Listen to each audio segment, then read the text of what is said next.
Hare Nama, Hare Nama eva kevalam, Kalo nasteva, nasteva, nasteva gatiranyata. Hare Nama, Hare Nama, Hare Nama eva kevalam, Kalo nasteva, nasteva, nasteva gatiranyata.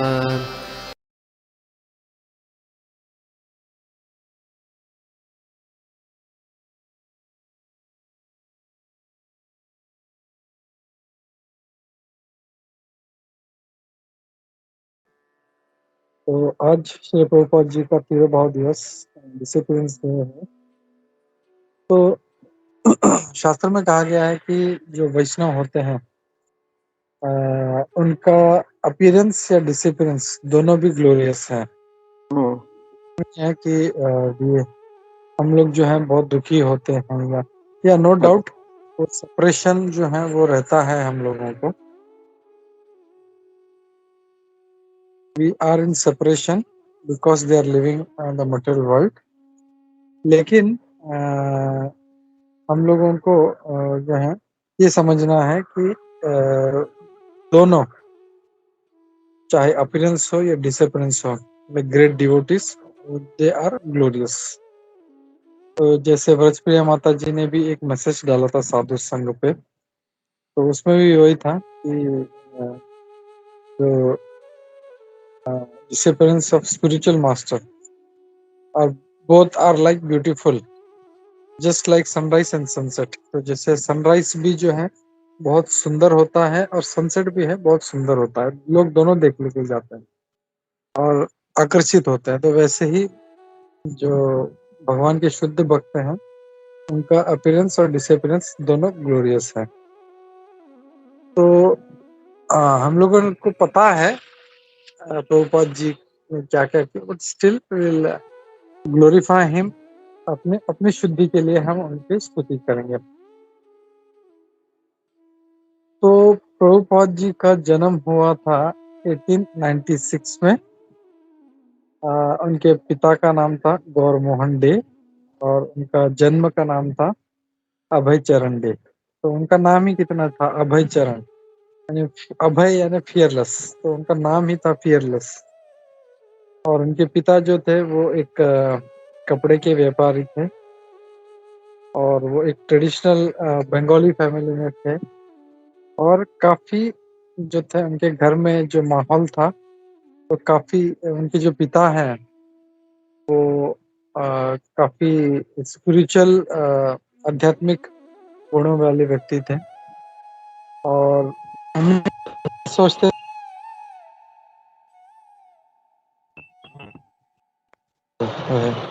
तो जब प्रभुपाद जी का जब जन्म हुआ था तभी वहाँ पे एक जो नॉर्मल हमारे इंडियन लोगों में एक ये प्रथा है कि जब भी बच्चा पैदा होता है तो हम लोग उसका टाइमिंग, एग्जैक्ट टाइमिंग वगैरह सब एस्ट्रोलॉजर को देते हैं। और इसमें हम लोग क्या करते हैं या तो उसमें हम लोग क्या करते हैं, वो बच्चे का जो है कुंडली निकालते हैं और उससे जो है फिर बच्चे का आगे का भविष्य कैसे होगा वो एक आइडिया आ जाता है। तो जब प्रभुपाद जी का जब ऐसा एस्ट्रोलॉजर ने निकाला तो वो एकदम आश्चर्यचकित हो गया। बोला ये कोई साधारण बालक नहीं है, बोला ही इज वेरी मतलब बहुत ही एकदम स्पेशल है। और ये बच्चा जब 70 साल का होगा तो पूरे तब तक दुनिया भर में वो जो है उस उम्र में 108 मंदिर पूरी दुनिया में बनवाएगा। और ये जो है इस जो है समुद्र को पार करके दूसरी तरफ जाएंगे पाश्चात्य देश में और वहां पे सारे दुनिया में 108 मंदिरें बनाएंगे। तो वी कैन इमेजिन कि ऑलरेडी प्रभुपाद जी जो थे वो इस स्पेशल एक मतलब एक अवतार था उनका और वो खास इसी कारण आए थे। वो उन्होंने हमको पता है कि पूरी दुनिया में, नॉट ओनली इन इंडिया, लेकिन पूरी दुनिया में 108 मंदिर बनवाए, which is very very difficult. मुझे याद है जब हम लोग काफी साल पहले 15 मे बी 15-20 ईयर्स बैक हम लोग जब मायापुर में गए थे, तो वहाँ पे एक जो गाइड था, जो हमें घुमा रहा था, it was very nice, very sober devotee, Vrajanath Prabhu ji. तो वो हिज होनेस परम पूज्य जयपताका महाराज जी के शिष्य थे। तो वो प्रभुपाद जी का स्तुति बता रहे थे, बोले कि कितने प्रभुपाद जी महान थे।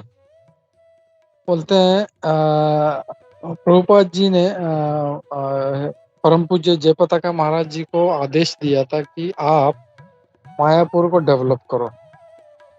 तो बता रहे थे कि ये एक मायापुर का मंदिर डेवलप करने के लिए, दिस इज मैं I am talking I think around 15 more than 15 years back. तो उस समय जो नॉर्मल टेम्पल था, अभी तो काफी महाराज ने बहुत अच्छा डेवलप किया है। तो उस समय जो था, हम लोग को याद है, जो लोग गए हैं, पुराना पुराना मंदिर देखा है, तो बोला कि ये एक मंदिर बनाने के लिए बोल रहे थे कि गुरु महाराज को, हमारे गुरु महाराज को 16 साल लग गए। तो just imagine how powerful was Srila Prabhupada. बोलते हैं कि प्रभुपाद कोई साधारण व्यक्ति नहीं थे, पूरी दुनिया भर में उन्होंने 108 मंदिर बनवाए। तो just we can compare and we can understand कि हाउ पावरफुल,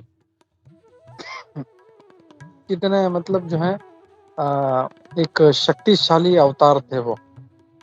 और न सिर्फ उन्होंने 108 मंदिर पूरी दुनिया में बनवाए, लेकिन उसके साथ में उन्होंने इतना सारा लिटरेचर, इतना सारा भागवतम दे दिया, भगवत गीता दे दिया, चैतन्य चरितामृत दे दिया, प्रभुपाद जी इतने छोटे छोटे बुक्स हैं, इतना सारा मटेरियल दिया है पढ़ने के लिए। हम लोग अगर लाइफ टाइम पढ़ते रहे तो भी हम लोग पूरा नहीं कर पाएंगे। तो जस्ट इमेजिन, मतलब ऐसा नहीं था कि वो सिर्फ मंदिर बनाने लग गए तो मंदिर बना रहे थे, या सिर्फ राइटिंग में लग गए तो सिर्फ राइटिंग, मतलब ही वाज ऑलराउंडर। मतलब वो बुक भी बनवा रहे थे, बैक टू गॉडेड भी प्रिंट करवा रहे थे, उसमें भी आर्टिकल लिख रहे थे, यहाँ पे भागवतम का भी ट्रांसलेशन हो रहा था, एंड मंदिरों का निर्माण दुनिया भर में, फार्म हाउसेस, सब कुछ मतलब ओवरऑल। तो यू कैन जस्ट मतलब हमारी समझ के बाहर है कि प्रभुपाद ऐसा कैसे कर सकते थे। तो ये उनका शक्ति जो था वो उन प्रभु जी ने हमको बताया। तो वो रियली वो बात है, जितने साल हो गए, 15-20 साल हो गए, लेकिन वो दिमाग में ऐसे मतलब इतना इम्प्रेस कर गई कि प्रभुपाद जी जो थे, ही वाज सो ग्लोरियस। और उनका हम देखते हैं कि प्रभुपाद जी जो थे 1922 में भक्ति सिद्धांत सरस्वती गोस्वामी महाराज जी से मिले थे, और पहली बार मिलते ही उन्होंने उनको इंस्ट्रक्शन दिया, you preach in the west. और फिर एक बार जब वापस कुछ सालों के बाद फिर एक बार जब मिले थे, तो उन्होंने इंस्ट्रक्शन दिया था कि जब भी पैसा आए तुम्हारे पास तो बुक प्रिंट्स करवाना। तो ये जो दो संदेश था उनका, जो ये गुरु महाराज का जो आदेश था, वो उन्होंने एकदम दिल पे ले लिया, and he kept doing working hard for that. तो हमको पता है कि कैसे प्रचार करने के लिए श्रील प्रभुपाद जी जो हैं, वो सारे दुनिया भर में भ्रमण करते हैं, सारे पृथ्वी का 7 बार उन्होंने भ्रमण किया। कौन से देशों में आज इस्कॉन का मंदिर जो है, वो ऐसे कौन सा कंट्री जहाँ पे इस्कॉन का मंदिर नहीं है, ऐसा कौन सा लैंग्वेज है जिसमें भगवत गीता का ट्रांसलेशन नहीं है। ईच एंड एवरी, चाहे वो टर्किश हो, अरेबिक हो, हिब्रू हो, दुनिया का ऐसा कोई लैंग्वेज नहीं है जिसमें अगर कोई आदमी भगवत गीता मांगे तो उसमें ना मिले। हर मतलब सिंधी लैंग्वेज, हर लैंग्वेज में हम लोग को ये Bhagavad Gita. So this is something amazing which Prabhupada had done. And ये हम लोग को हमेशा याद रखना चाहिए कि ये जो प्रभुपाद जी ने जो भी किया है, ये एक स्पेशल पर्पस से किया है, ये लोगों का उद्धार करने के लिए किया था। और ये खास जो है प्रभुपाद जी हमारे लिए अवतरित हुए। हम लोग फॉर्चुनेट हैं कि हम प्रभुपाद जी के ग्रैंड डिसाइपल्स हैं, यानी we can say we are second generation. Prabhupada ji के एक शिष्य हैं और उनके शिष्यों के शिष्य हम लोग हैं, तो we are second generation devotees. तो जो फर्स्ट जनरेशन डिवोटीज जो थे, जो प्रभुपाद जी के जो ओरिजिनल शिष्य थे, जो उनके ओरिजिनल मीन्स उनके जो डायरेक्ट डिसाइपल्स थे, उन्होंने कितना मेहनत किया उन्होंने प्रभुपाद जी के लिए। हम लोग आई थिंक उसका 0.01% भी आसपास नहीं है। तो इसके लिए हम लोग को बहुत केयर अप होना पड़ेगा। और ये भी एक प्रेडिक्शन है, कहते हैं कि प्रभुपाद जी के जो थर्ड जनरेशन के जो डिवोटीज होंगे, वो एकदम जबरदस्त, एकदम सुपरमैन की तरह होंगे, जो इतना प्रचार करेंगे, इतना प्रचार करेंगे। तो वी आर ईगरली वेटिंग, शायद हम लोग उसको देखने के लिए शायद रहे नहीं रहे, we don't know, but still ये भी एक प्रेडिक्शन है कि जो थर्ड जनरेशन डिवोटीज हैं प्रभुपाद जी के, वो एकदम तहलका मचा देने वाले हैं। And going to spread like anything. ISKCON जो है मतलब एक आग की तरह सब जगह पे फैल जाएगा। आज ही सब पूरे दुनिया भर में, लेकिन फिर भी जैसे चैतन्य महाप्रभु ने कहा है, इस भारत भूमि नहीं, व्हाट इज दैट, कि सर्वत्र प्रचार होई बे मोर। पृथ्वी विचे नगराचे ग्राम। सॉरी प्रभु, रिपीट। पृथ्वी विची नगर आते ग्राम सर्वत्र हाँ, प्रचार हो। यस। पृथ्वी ते आचे जतो नगर अधिग्राम, सर्वत्र प्रचार होई बे मोरा नाम। तो यहाँ पे जो चैतन्य महाप्रभु हैं, चैतन्य महाप्रभु कौन है? वो भी साक्षात भगवान कृष्ण ही है। वो कोई भगवान का अवतार नहीं है, वो कृष्ण के अवतार नहीं है, वो अवतारी है, वो साक्षात भगवान कृष्ण ही है। तो उनका इंस्ट्रक्शन है, ये उनका आदेश है कि पृथ्वी पे जितना भी नगर आदि ग्राम है, सब पे प्रचार होगा। सर्वत्र प्रचार होई बे मोरा नाम, मेरे नाम का प्रचार सब जगह पे होगा। तो we are eagerly waiting for that moment. और आज जो है प्रभुपाद जी का तिरुभाव दिवस है। आज के दिन प्रभुपाद जी ने इस भूलोक को उन्होंने छोड़ा था। तो अब मेरे को एक बहुत अच्छा, एक बार गुरु महाराज जी ने बताया था।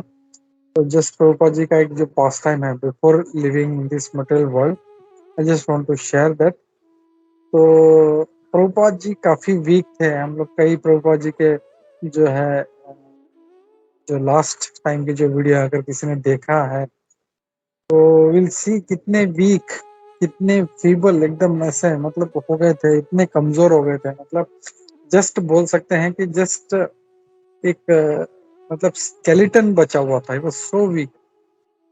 और लास्ट मोमेंट में प्रभुपाद जी ने इच्छा किया कि मुझे गोवर्धन का परिक्रमा करना है।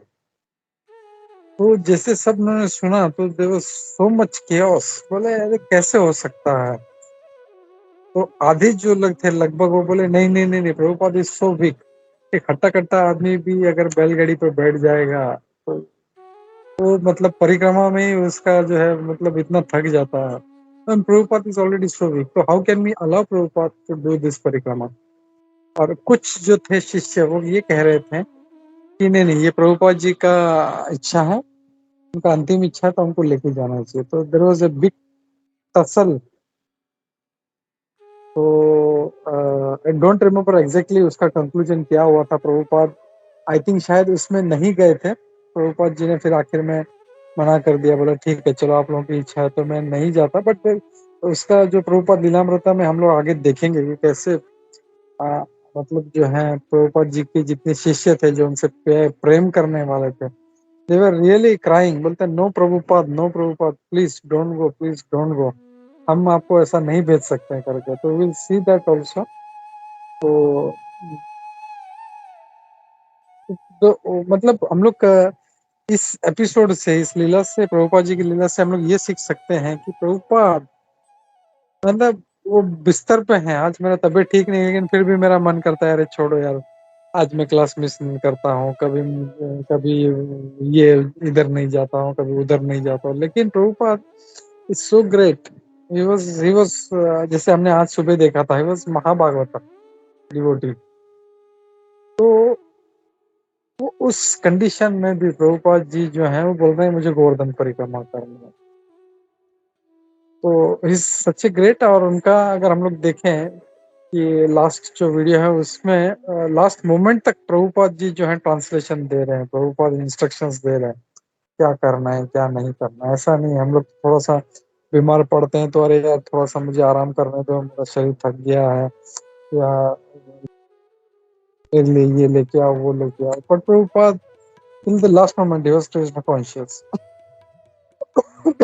और वो जो है मतलब भागवतम का ट्रांसलेशन उस वीडियो में देखते हैं कि जयद्वैत महाराज जो है, परम पूज्य जयद्वैत महाराज उनके बगल में बैठे हैं और प्रभुपाद जी उनको जो है एकदम बारीक आवाज में, जो बगल में बैठा व्यक्ति वो भी नहीं सुन पाएगा, इतना फीबल इतना मीक आवाज में प्रभुपाद जी जो है वो उनको इंस्ट्रक्शंस दे रहे हैं, तो सब कुछ बता रहे हैं।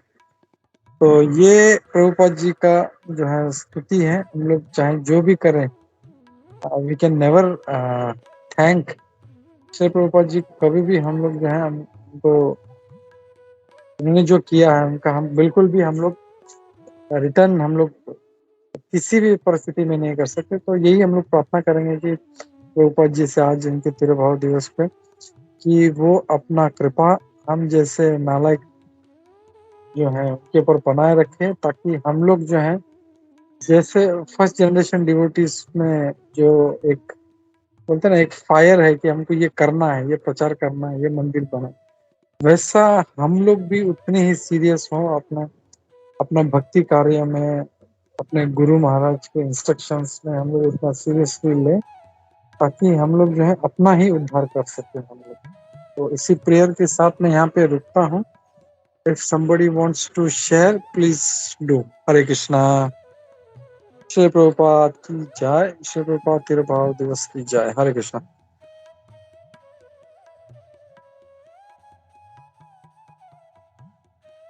हरे कृष्णा। प्रभु जी दंडवत प्रणाम। प्रभु ji thank you very much, आपने काफी अच्छा इन्फॉर्मेशन दिया। एक्चुअली प्रभु जी मतलब प्रभु जी एक श्याम रसिक प्रभु जी उस दिन वो प्रभुपाद जी का एक एग्जांपल दे रहे थे, शायद आपने सुना रहेगा। वो बता रहे थे कि वो लोग बीच पे चल रहे थे और उन्होंने, भी नाम भूल गया उनका, उन्होंने उनके वो जो शिष्य थे उनको बोला था कि उनको एक खेकड़ा दिखा, क्रैब, तो बोलते हैं जाके उसको पकड़ो। तो अभी प्रभुपाद जी ने बोला तो वो शिष्य दौड़ने लगा पकड़ने के लिए, तो क्रैब तुरंत समुद्र में चला गया अंदर। तो उसने फिर प्रभुपाद जी से बताया कि गुरु जी मतलब वो तो अभी चले गए, अभी क्या करना है। तो बोलते कुछ नहीं, हंसने लगे फिर प्रभुपाद जी, और फिर वो बोले कि हम लोग को इस तरह ही करना है। वो जो क्रैब है वो एक जीव है, तुम जो थे वो माया थी, और ये समुद्र जो है वो भगवान श्री कृष्ण है। तो हम लोग को जब भी हमारे पीछे माया आएगी तो हमको दौड़ दौड़ के हम लोग को समुद्र में मतलब श्री कृष्ण के अपरंपार शक्ति है उसमें मिक्स होना है हम लोग को, ताकि माया हम लोग को पकड़ नहीं पाए करके। ये इतना बढ़िया लगा था प्रभु जी सुन के कि मतलब, और मतलब प्रभुपाद जी के पास हर क्वेश्चन हो, हर सिचुएशन हो, हर एक का उनके पास आंसर रहता था। मतलब ये कितना बढ़िया कि एक बार उनको एक आदमी ने उनको पकड़ने के लिए मतलब काइंड ऑफ बोलते हैं ना, बहुत लोगों ने ट्राई किया था उनको काइंड ऑफ मतलब अपने मतलब वीट में पकड़ने के लिए। प्रभुपाद जी कभी किसी को अटके नहीं। तो एक आदमी ने उनको बोला था कि प्रभुपाद जी कृष्णा कुछ ऐसे बना सकते हैं क्या, can he create something which he can not lift.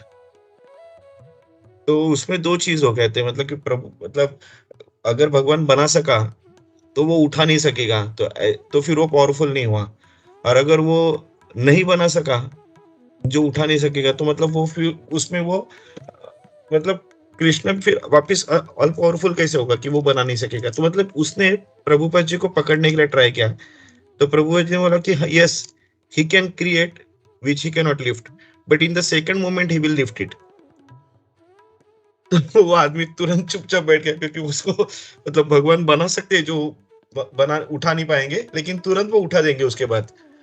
तो ये इस टाइप के प्रभुपाद जी एक एक आंसर्स देते थे कि लोग कभी उनके सामने कुछ कर ही नहीं पाए। तो ये शायद ये भी एक शायद आपको तो डेफिनेटली मालूम रहेगा।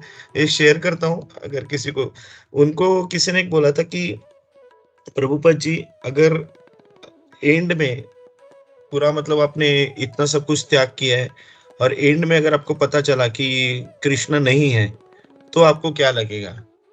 तो प्रभुपद जी बोले कि ठीक है, हम लोग मान लेते हैं कि कृष्ण नहीं है, लेकिन हम लोग ने क्या मिस किया है? हम लोग जैसे आप पिकनिक जाते हो, हम लोग पिलग्रिमेज जाते हैं। जैसे आप नाचते हो, हम लोग भगवान के सामने नाचते हैं।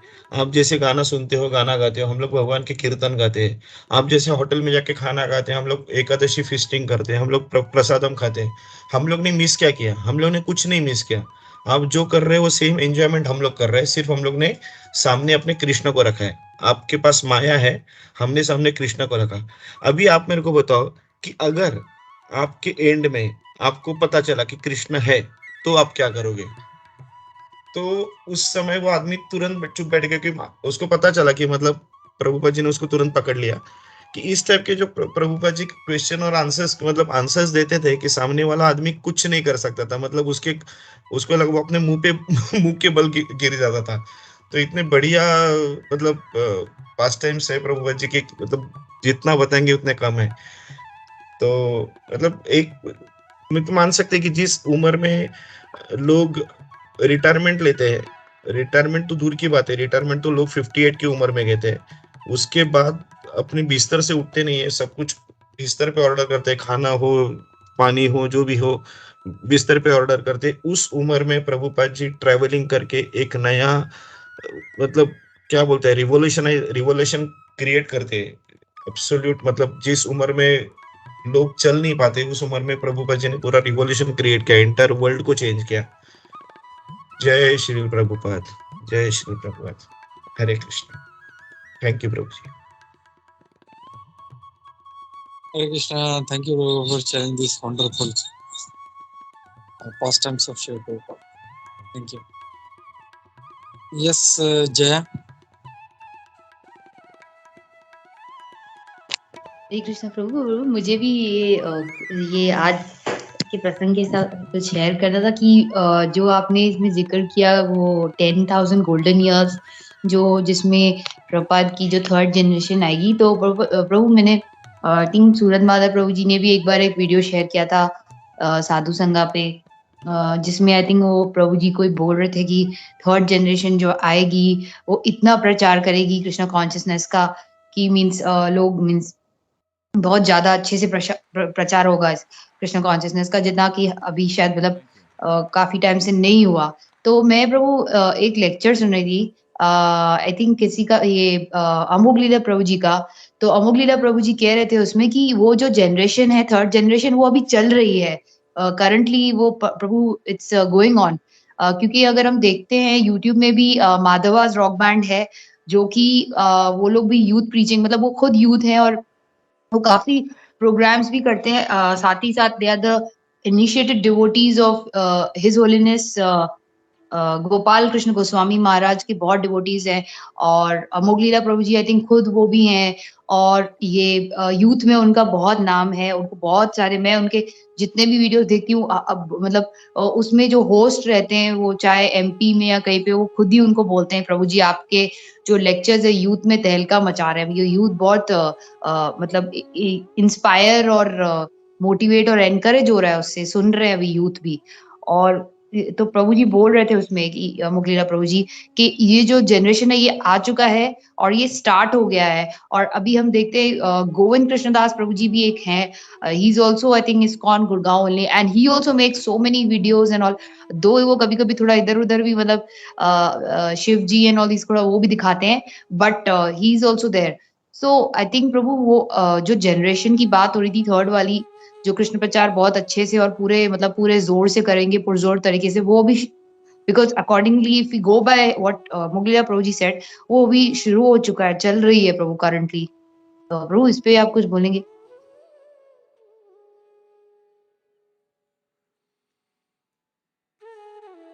हरे कृष्णा। नहीं जय, मैंने ऐसा कुछ नहीं सुना है अब तक, बट या मतलब ये है कि जो भी है जो थर्ड जनरेशन डिवोटीज जो है ये काफी धूम मचाने वाली होगी। We eagerly wait for that. और जैसे तुमने गोविंद कृष्ण प्रभु के बारे में कहा, इस फ्रॉम इस्कॉन कुरुक्षेत्र। कुरुक्षेत्र से हैं, वो काफी प्रचार करते हैं वो भी। और जहाँ पे भी वो घूमने मतलब यात्रा के लिए जाते हैं, वहाँ के वीडियोस वगैरह वो डालते हैं वो। तो इज ऑल्सो वेरी फेमस। तो वो बहुत अच्छा कीर्तन करते हैं। तो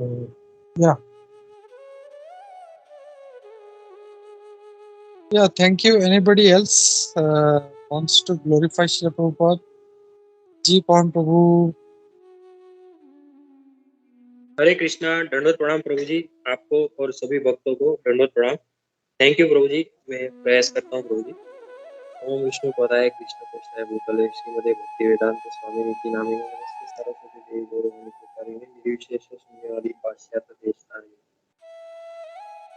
आज सुबह मैंने थोड़ा श्रवण किया था, तो वही आपके साथ शेयर करने का प्रयास करता हूँ। हिज ग्रेस कमल लोचन प्रभु, हिज ग्रेस आनंद प्रभु और एक हिज ग्रेस शालिग्राम प्रभु जी ने कुछ प्रसंग बताए थे, तो वही स्मरण, उसमें से कुछ पॉइंट्स जो स्मरण में है वो शेयर करता हूँ आपके साथ। हिज ग्रेस पहले आनंद प्रभु ने जब जो बताए थे वो बताता हूँ। तो प्रभु जी केन्या में प्रचार करते हैं, वो यहाँ पे आए हैं। वहाँ पे उन्होंने मोम्बासा में और एक नया मंदिर का निर्माण कर रहे हैं। वो वहाँ के प्रेसिडेंट है, वो यहाँ पे आए थे। तो वो बता रहे थे कि इस तरह प्रभुपाद जी ने जो मतलब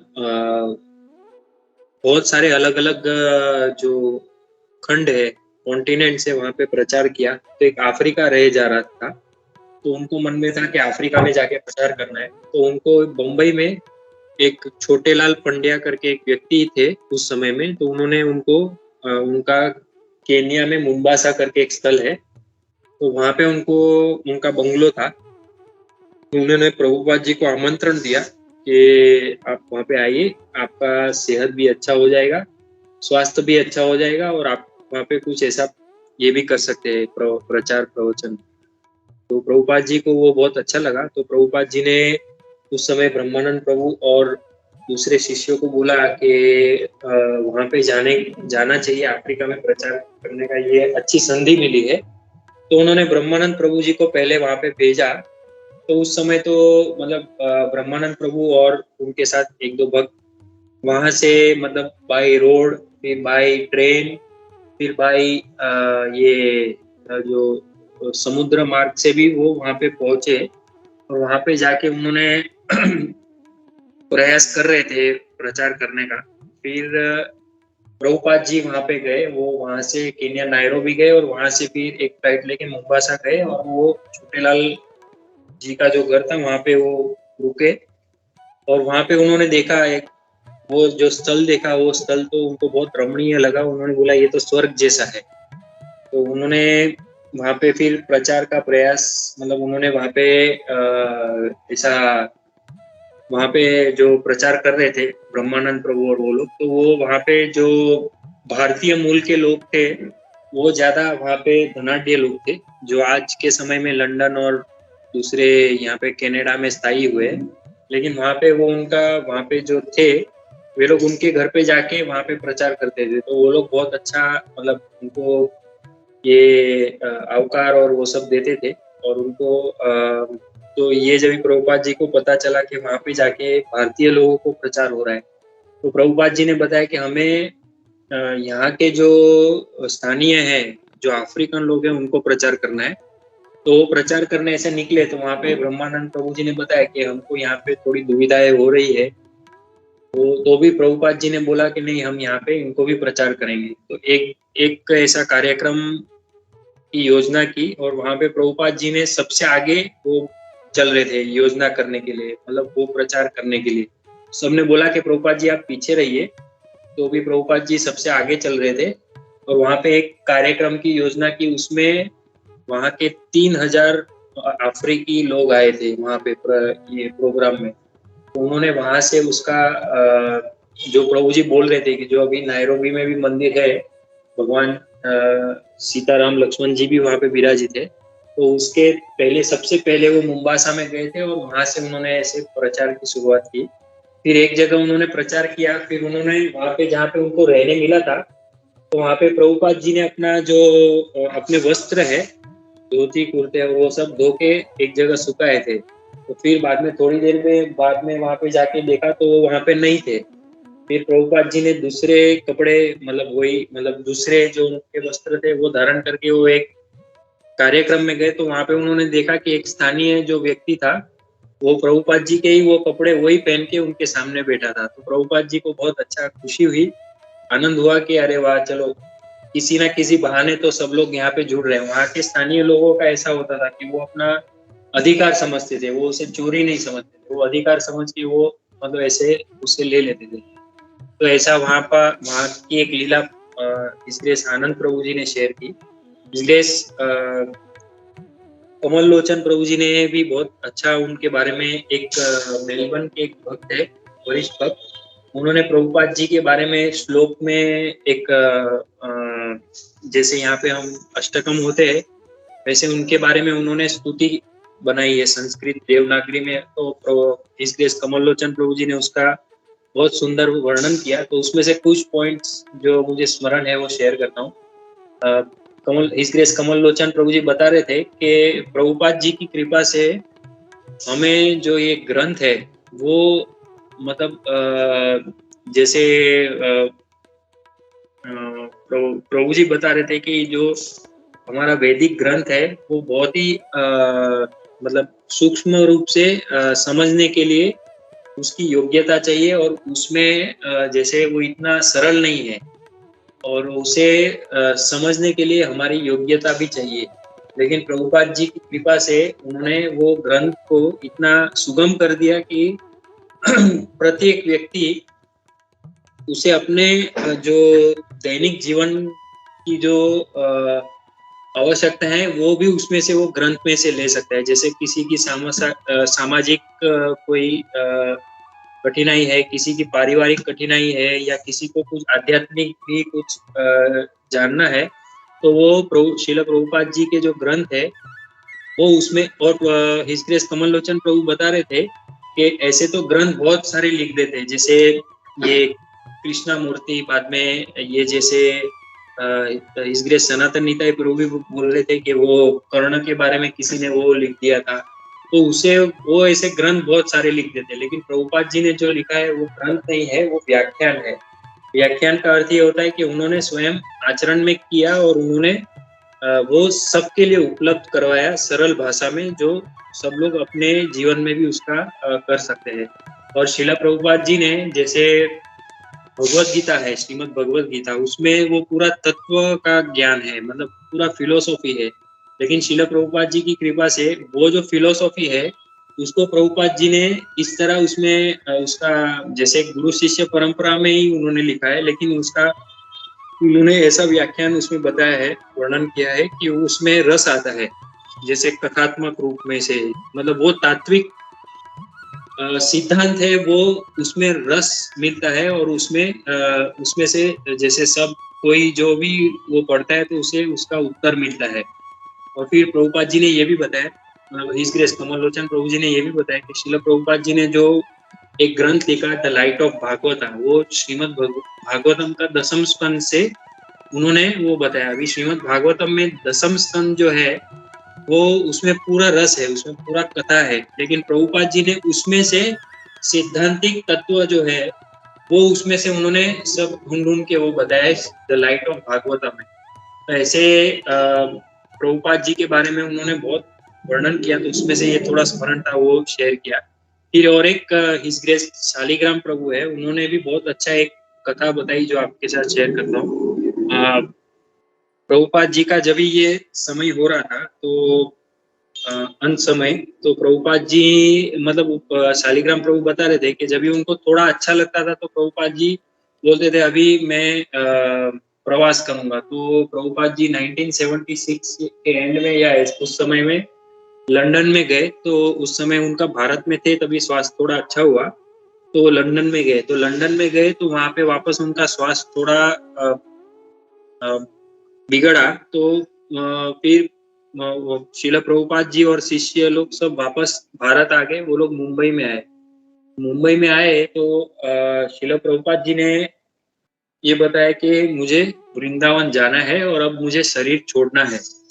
तो सब लोग बहुत हैरान हो गए और सब लोग ने बाद में प्रयास शुरू कर दिया। तो उसमें हिज ग्रेस हरीशौरी प्रभु जी को और उनकी जो साथ में भक्तों को पहले आगे भेजा और उनको बताया कि आप थोड़ा तैयारी करके बताइए प्रभुपाद जी के लिए कैसा सुगम रहेगा। तो वो लोग हवाई मार्ग से मुंबई से दिल्ली आए, फिर दिल्ली से वृंदावन जा रहे थे। तो उस समय में तो वृंदावन जाने का जो रास्ता था वो इतना अच्छा नहीं था आज के समय के तुलना में, और तभी बारिश की वजह से भी वो पूरा रास्ता खराब हो चुका था। तो हिज ग्रेस हरीशौरी प्रभु जी ने बताया कि वो रास्ता सही नहीं है प्रभुपाद जी के लिए यहाँ से प्रवास करने के लिए।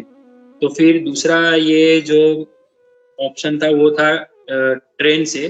तो ट्रेन से तभी 32 घंटे लगते थे इंडिया ये मुंबई से मथुरा जाने के लिए। तो तभी फिर भी ट्रेन में वो बुकिंग करवाया और फिर वहां से आपको स्मरण होगा श्रीनाथ जी प्रभु, एनडी देसाई प्रभु करके है, जिनकी बहुत अच्छी व्हाट्सएप में भी उनका पूरा आया था कि उनको उनका संपर्क किया यहाँ से भक्तों ने और उन्होंने एक बड़ी गाड़ी की व्यवस्था करवाई जिसमें आगे भी 4 जन बैठ सकते और पीछे भी 4 जन बैठ सकते। तो प्रभुपाद जी के लिए वो व्यवस्था हुई और फिर प्रभुपाद जी को पीछे की सीट पे प्रभुपाद जी को ले आराम करवाया और उनके चरणों में उपेंद्र प्रभु जी बैठे और आगे की जो सीट थी वहां पे ड्राइविंग सीट पे श्रीनाथ जी प्रभु बैठे। उनके बाजू में हिज होलीनेस गिरिराज स्वामी जी बैठे और उनके बाजू में हिज होलीनेस कमाल कृष्ण गोस्वामी महाराज बैठे और उनके बाजू में हिज ग्रेस ब्रह्मानंद प्रभु जी भी बैठे। तो उस समय हुआ ऐसा कि वो ट्रेन का समय था 10:30 और वो लोग को मुंबई सेंट्रल स्टेशन में पहुंचते ही 10:30 हो गए। तो वहां पे श्रीनाथ जी प्रभु ने तो वहां से उतरे और उन्होंने व्हील चेयर के लिए प्रयास किया, लेकिन वहां पे तभी व्हील चेयर नहीं थी। तो कैसे भी करके वो जो ट्रेन में बुकिंग करवाया था तो वहां पे भक्त लोग आगे गए और ट्रेन में जहाँ पे प्रभुपाद जी का रिजर्वेशन था वहां पे उन्होंने व्यवस्था की। अभी व्हील चेयर नहीं थी तो इस ब्रह्मानंद प्रभु, जैसे आपको पता होगा, वो बहुत ही हेल्थी है। तो उन्होंने प्रभुपाद जी को अपने ऐसे हाथ में उठा लिया। तभी प्रभुपाद जी बहुत ही मतलब उनका जैसे शरीर बहुत ही वजन भी कम था, तो उन्होंने प्रभुपाद जी को ऐसे हाथ में उठाया और वो भागे वहां से और वो प्रभुपाद जी को लेके ट्रेन में चढ़ रहे। अभी उस समय जो जैसे आज प्लेटफॉर्म और ट्रेन में उतरने चढ़ने की व्यवस्था अच्छी है, लेकिन उस समय ऐसी नहीं थी। तो प्रभुपाद जी को ऐसे हाथ में लेके ब्रह्मानंद प्रभु जी ऐसे जा रहे और भक्त लोग उनको पीछे से धक्का ट्रेन में चढ़ा रहे। तो ट्रेन में मुंबई से तो चढ़ गए, फिर उनको उनकी सीट पे आराम करवाया। फिर जब भी उतरने का था तभी भी शालिग्राम प्रभु जी इस ग्रेस ब्रह्मानंद प्रभु जी ऐसे बता रहे थे, उनकी रियलाइजेशन शेयर कर रहे थे। तो इस ग्रेस ब्रह्मानंद प्रभु जी को जब भी उतरना था तभी वो सबसे कठिन था, क्योंकि उसमें सामने कोई था नहीं और नीचे दिख नहीं रहा था क्योंकि प्रभुपाद जी को हाथ में थे। तो वो उतरने के लिए भी उन्होंने कैसे भी उतरे और वो कठिन था। फिर वहां से वो वृंदावन मंदिर में गए और फिर वहां पे उन्होंने वहां से भी उनको मंदिर से उनके जो आश्रम स्थल है वहां पे लेके गए। और जैसे गोपीनाथ प्रभु जी ने बताया कि जैसे उस समय में भी जो उनको हिज होलीनेस लोकनाथ स्वामी महाराज जी ये बैलगाड़ी पे पूरा ये पद यात्रा करते थे, तो उस समय वहां पे वो यात्रा आई थी। तो प्रभुपाद जी की इच्छा थी कि वो बैलगाड़ी में बैठ के वहां पे गोवर्धन परिक्रमा करे। तो कुछ भक्त वहां पे ये पार्ट मतलब उन्होंने ये सहमति कर रहे थे कि हाँ प्रभुपाद जी ने बताया तो उनको करवाना है, और कुछ भक्त ऐसा बता रहे थे कि ये उनकी स्थिति उसके लिए सही नहीं है उनके लिए ये यात्रा करने के लिए। फिर अंत में एक बाबा जी महाराज थे, उनसे उन्होंने प्रभुपाद जी से बात करवाई। फिर प्रभुपाद जी ने बताया ठीक है। फिर प्रभुपाद जी ने सब भक्तों के सामने बताया कि मैं अभी जाना चाहता हूँ। तो सब भक्त बताने लगे आप हमें मत जाइए छोड़ के। तो प्रभुपाद जी ने बोला क्यों आप मुझे यहाँ पे और रुकाना चाहते हो। तो सब भक्त बता रहे थे कि अभी अभी हम लोग भक्त बने हैं और हम लोग को तो ज्यादा समय भी नहीं हुआ है और हम लोग फिर ये इतनी बड़ी संस्था कैसे चलाएंगे। तो प्रभुपाद जी ऐसा बता रहे थे कि ये मुझे भगवान ने अवसर दिया है अवसर या मुझे ऐसा चॉइस दिया है कि आपको आना है तो आ सकते हैं, या ऐसा वहां पे बता रहे थे। तो प्रभुपाद जी ने फिर ऐसा बताया, ठीक है मैं और एक वर्ष रुक जाता हूँ, तो ऐसे और थोड़ा रुक जाता हूँ ऐसा। तो प्रभुपाद जी ने ऐसा कहकर, मतलब वो जब भी फिर कुछ समय बाद जब भी प्रभुपाद जी ने ये धरातल को छोड़ा, तभी जब भी उनका सब हुआ, और फिर प्रभुपाद जी का जो हम जैसे मंदिर में जाते हैं, प्रभुपाद जी का ये विग्रह होता है, वैसा वहां पे भी प्रभुपाद जी का विग्रह स्थापित करना था। तो कुछ 8-10 भक्त उनको उठा के चल रहे थे, लेकिन वो बहुत ही वजन था उसमें। तो सब भक्त वहां पे देख रहे थे। तो वहां पे हिज ग्रेस ब्रह्मानंद प्रभु जी ने भी वो देखा, और उन्होंने मतलब वो देखते ही वो मतलब वो जो विग्रह है उसके नीचे लेट गए ऐसा। तो उन्होंने देखा, फिर ऐसा देखा तो पता चला कि विग्रह बहुत ही वजन वाला था, और अगर किसी से छूट गया तो मतलब वो ब्रह्मानंद प्रभु जी के ऊपर ऐसा गिर जाता था, और उनको बहुत ही लग जाता था ऐसा कुछ भारी वजन उनके, तो भी वो नीचे ऐसा सो गए, और प्रभुपाद जी का वो विग्रह भी वो नीचे नहीं गिरने देना चाह रहे थे। तो इसलिए शालिग्राम प्रभु जी ऐसा बता रहे थे ये प्रसंग से, कि एक जो गुरु शिष्य का जो ये संबंध होता है वो इतना दिव्य होता है, और शिला प्रभुपाद जी की कृपा से ही जो भक्त जिन्हें कुछ ऐसा कुछ समय पहले मतलब उनको कुछ इतना ये इसके बारे में जानकारी नहीं थी, लेकिन शिला प्रभुपाद जी के संपर्क में आने से वे इतने अच्छे शिष्य बने कि उनका मतलब प्रभुपाद जी का जो उनको संग प्राप्त हुआ, उसके प्रभाव से उन्होंने इतना अच्छा सेवा किया। तो ये हिज ग्रेस शालिग्राम प्रभु जी तो ये प्रसंग से बता रहे थे। हरे कृष्णा, दंडवत प्रणाम। Thank you Prabhu ji.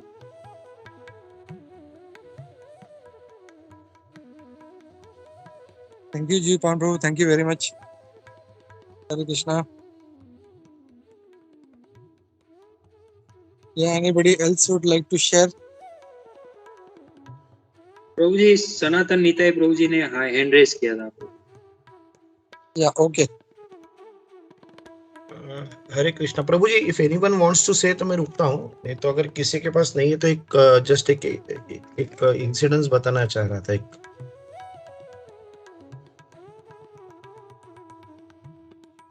तो या तो एक्चुअली वो बीच में ऐसा हुआ था कि प्रभुपाद जी मतलब के ऊपर केस चला था, और वो जो एक लेडी थी जो लड़ रही थी केस, वो बोल रहे थे कि आप हम लोग को कृष्ण के लिए मतलब भक्ति करने को बोल रहे हैं, आप भगवत गीता हम लोग को बेच रहे हैं, मतलब हम लोग को सिखा रहे हैं। उस भगवत गीता में जो कृष्ण है उसने तो इतनी सारी शादियां की, तो उस लेवल पे मतलब इतना ये टाइप जो अनएथिकल काइंड ऑफ जो ये है वो हम लोग को सिखा रहे हो, तो उसके ऊपर उन्होंने केस किया था। तो प्रभुपाद जी जब वहां पे गए थे तो उन्होंने वहां पे उनके जो वकील थे उन्होंने तुरंत एक ये निकाला, उन्होंने बोला कि वो जो लेडी थी जो केस लड़ रही थी, लॉयर, उसको फिर बोला कि जो नन रहती है, नन क्रिश्चियन धर्म है उन लोग का, उसने किसी नन को बोला कि आप जब नन का जो ये लेते हो, शपथ लेते हो, तो आप उसमें क्या बोलते हो। तो उसमें पता चला कि नन जो रहती है वो उसके शपथ में बोलती है कि मैं शादी किसी से नहीं करूंगी क्योंकि मेरी शादी लॉर्ड से हो चुकी है। तो फिर बोलते हैं कि ये जो लॉर्ड है, इतने सारे नन है, ये लॉर्ड ने भी इतने सारे नन के साथ शादी की है, तो फिर ये कृष्णा अगर अनएथिकल है तो फिर ये लॉर्ड भी अनएथिकल होना चाहिए। तो वहां पे वो केस तुरंत खारिज हो गई, और मतलब वो एक बहुत अच्छा एग्जाम्पल था, बताना चाह रहा था मैं। हरे कृष्णा।